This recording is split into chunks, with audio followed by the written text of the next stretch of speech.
Bien, alors je vais montrer sur Google Sheet maintenant, mais dites-vous que Excel, ça fonctionne pareil que Google Sheet cette fois. Parce que, comme j'ai montré sur LibreOffice Calc, il y a des formules un peu différentes sur LibreOffice. Mais Google Sheet et Excel fonctionnent de la même manière. Donc, j'ai corrigé aussi les petits problèmes de date qu'il y avait ici aussi. Et on m'a signalé qu'il y avait encore quelques petits soucis à ce niveau-là, donc j'ai corrigé aussi. Donc, normalement, là, toutes les corrections ont été faites. Donc, dans 2023, j'ai ajouté des montants au hasard. Donc tout d'abord, je vais sur A et là, je vais mettre date. Ici, donc, je sélectionne et je vérifie que ce soit bien date. Donc là, on est bon. Et là, par contre, je vais mettre montant. Donc, format monétaire. Tout simplement. Donc bon, je ne l'ai pas prévu, mais ça sera corrigé juste après. Donc tout d'abord, j'ai mes montants ici. Donc ce que je veux, moi, c'est les mois de janvier. Donc je récupère, je vais colorier d'une autre façon pour me dire que c'est des 3 à des 7.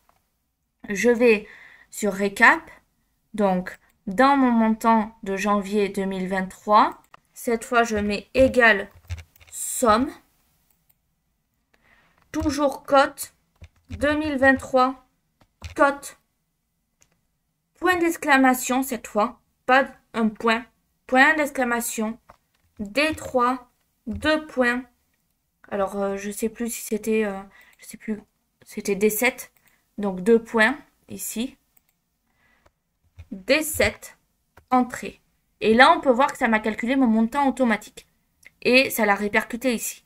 Si je fais février, donc cette fois février, ça va d'ici à là. Donc, moi, je le mets d'une autre couleur, donc comme ceci. Donc, c'est 8 à 15. Donc, ici, je mets égal somme, comme ceci. Ensuite, cote. Alors, cote, c'est les guillemets simples. 2023. Alors, bien évidemment, le 2023 va changer en fonction de l'année où vous vous trouvez. Là, je monte pour 2023, mais en somme, 2022, ça fonctionne sur la même logique. Point d'exclamation. Donc, de mémoire, c'est D8. D8 à D15. Très bien, donc je continue. Donc, D8, 2 points, D15. Et je fais entrer et on peut voir que ça me calcule automatiquement.